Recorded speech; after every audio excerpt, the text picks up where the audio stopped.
todos, somos estudiantes de la Universidad de Córdoba del programa de Ingeniería Industrial.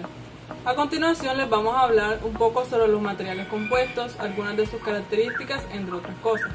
También les explicaremos cómo es la fabricación de uno de los materiales compuestos más comunes, que es el adobe. La mayoría de las tecnologías modernas requieren materiales con una contribución inusual de propiedades, imposible conseguir con los metales, las cerámicas y los polímeros convencionales por sí solos. Las combinaciones de propiedades de los materiales y la gama de sus valores se han ampliado y se siguen ampliando mediante el desarrollo de los materiales compuestos. En términos generales, se considera que un material compuesto es un material multifase que conserva una proporción significativa de las propiedades de las fases constituyentes de manera que presente la mejor combinación posible. De acuerdo con este principio de adición combinada, las mejores propiedades se obtienen por la combinación razonada de dos o más materiales diferentes. La mayor parte de los materiales compuestos están formados por dos fases. Una, llamada matriz, es continua y rodea la otra fase, denominada refuerzo. Las propiedades de los compuestos son función de las propiedades de las fases constituyentes, de sus proporciones relativas y de la geometría del refuerzo. Los materiales compuestos son aquellos materiales que se forman por la unión de dos o más materiales, para conseguir la combinación de propiedades que no es posible obtener en los materiales originales. Estos compuestos pueden seleccionarse para lograr combinaciones poco usuales de rigidez, peso, densidad, desempeño a altas temperaturas, resistencia a la corrosión, dureza y conductividad. En nuestro diario vivir podemos observar muchos ejemplos comunes de materiales compuestos de origen natural. Por ejemplo, la concha del abulón, la madera, los huesos y los dientes.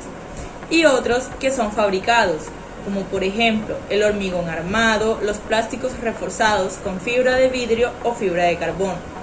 Todos estos materiales ofrecen significativas ventajas con respecto a resistencias específicas. Por esto son utilizados en la industria actualmente.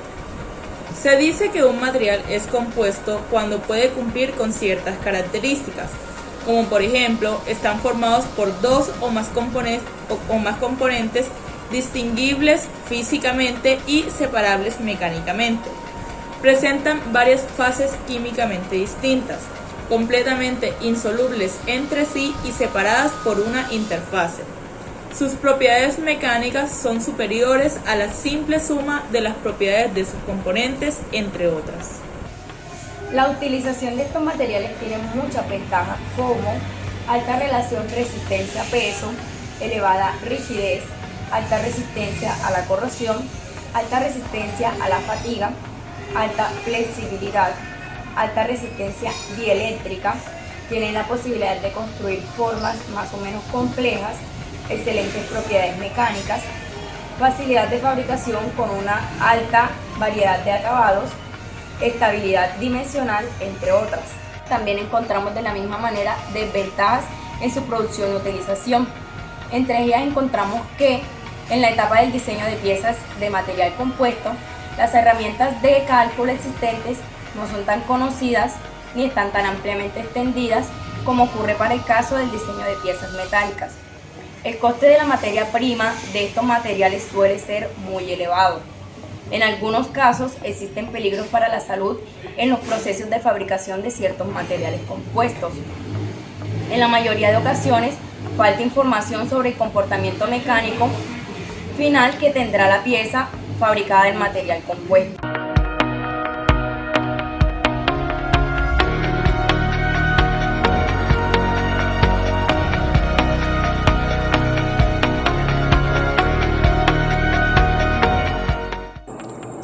Los distintos y variados tipos de construcción popular están en función de la morfología del terreno y de los materiales del entorno. Este es el caso de la construcción con barro, elemento que cuenta con una técnica conocida hace miles de años, los adobes. Por su capacidad aislante en zonas de clima extremado, el uso del adobe se extiende por el mundo entero, compartiendo su hegemonía con el tapial y ladrillo, ya que tanto la fabricación de los adobes como la fabricación de estos materiales no requería de grandes conocimientos técnicos, lo que contribuyó a un mayor auge de esta técnica milenaria durante los 2 últimos siglos. En la actualidad son muy pocos los maestros albañiles que conocen esta técnica de construcción, que comienza por la elección de la calidad de la tierra. La tierra más apropiada para la fabricación de los adobes es la que popularmente se conoce con el nombre de buro. Su extracción se hace directamente del suelo a golpe de jada. La preparación del barro para la fabricación de los adobes se realiza a ser posible en un lugar cercano a una corriente de agua y a la mina de tierra, con el fin de evitar los viajes de transporte de la materia prima al lugar de su elaboración.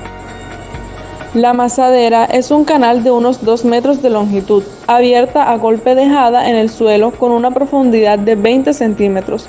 Su anchura es de medio metro, de tal forma que permita el amasado con las piernas abiertas a ambos lados de la mazadera.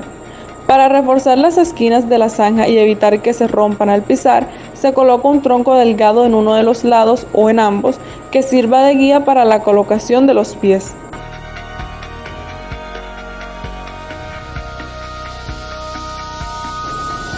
Antes de empezar la manufactura de los adobes, con un rasclo hay que limpiar de piedras la explanada donde se extenderán las piezas moldeadas. La mezcla de barro y paja se transporta en calderos desde la amasadera hasta la explanada de secado. Aquí, con un molde de madera dividido en 2 compartimientos, se da la forma a cada una de las piezas de barro.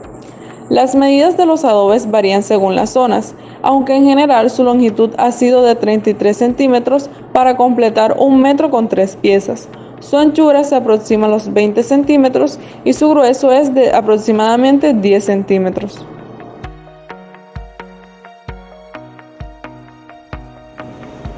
Cuenta la tradición popular que hace muchos años los hombres intentaban hacer adobes con tierra y agua, pero al secarse se les rompían todas las piezas que hacían. Al ver que los nidos de las golondrinas duraban mucho tiempo sin romperse, se dieron cuenta que el secreto estaba en utilizar la paja dentro de la mezcla. Por eso a este tipo de mezcla se le llamó popularmente cemento de golondrina, porque fueron ellas quienes los inventaron. Efectivamente, la paja ha actuado de estabilizador o refuerzo en la masa, aumentando la resistencia del adobe al actuar como forjado de la pieza e impidiendo que se resquebraje. Por lo tanto, en las masadas de barro para los adobes se utilizan capas de tira de buro, agua, paja trabajada y removida por la jada. En algunas zonas este amasado se hacía con un continuo pisado de la masa con los pies. La mejor paja para la fabricación de los adobes son finuras en las que resulta la trillada del centeno con trillos de disco o de pedreña. Para que el barro no se pegue a las paredes del molde, este se lava previamente con agua por su interior para rociarlo después con paja fina. La base de contacto con el suelo se cubre con paja para impedir la adhesión de la masa pastosa. Vertida la mezcla en los 2 compartimientos del molde, se compactan lo mejor posible para que no queden huecos en su volumen. Igualada la superficie bien a mano o con una paleta, se extrae el molde quedando formadas las piezas. Hay una serie de recomendaciones sobre los adobes, entre las que se destaca que su fabricación se debe hacer en la primavera, porque si se trabajan durante el solsticio de verano se partirían. También se dice que su utilización debería hacerse después de cumplirse 2 años.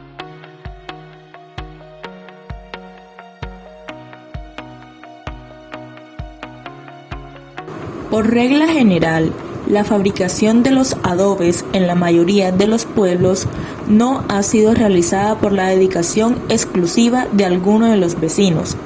Normalmente, los más hábiles en este trabajo ayudaban a aquellos que iban a construir algún edificio de estas características. La sencillez del proceso no requiere grandes conocimientos para la elaboración de este tipo de ladrillo sin coser. Paciente y lentamente, la cantidad de adobes va aumentando en la explanada para recibir los pesados rayos del sol. En cada amasada se obtienen entre 16 y 18 piezas. El proceso de secado se hace a la intemperie, protegiendo a los adobes de las intempestivas lluvias que podrían deshacerlos. Tras 1 o 2 días de secado en la superficie plana, los adobes se colocan sobre uno de sus lados para que se oren todas sus caras. En otras ocasiones se apoyan las piezas entre sí de 2 en 2 para que su superficie en contacto con el aire sea la máxima posible, garantizando un secado homogéneo de todos los adobes.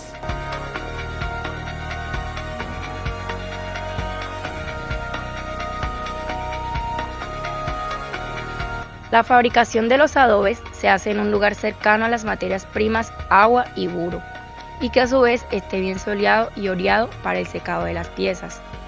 Esta ventaja de cercanía, por una parte, se ve contrarrestada por una necesidad de transporte de los adobes hasta el lugar de su utilización.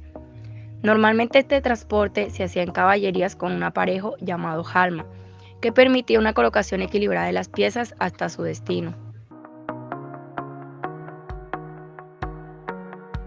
La unión o sentado de los adobes se hace con barro. Como la tierra del entorno al lugar de la edificación contiene mucha grava, es necesario purgar la tierra para conseguir un asiento perfecto entre las piezas. Para mantener una horizontalidad de los adobes, el artífice de la edificación tira la línea con una cuerda, sirviéndole de guía para la colocación de cada una de las piezas. La adaptación de la forma del adobe a cada rincón y a las medidas deseadas se hace a base de golpes con la paleta. La fragilidad del barro queda compensada por la estabilidad que le confiere la paja. Los adobes, a pesar de contar con una tradición histórica de más de 6.000 años como elemento de construcción, por su identificación con la pobreza y el retraso cultural, han sido sustituidos en las últimas décadas por los materiales prefabricados. Hoy son muy pocas las personas en el mundo que conocen esta técnica de construcción con adobes.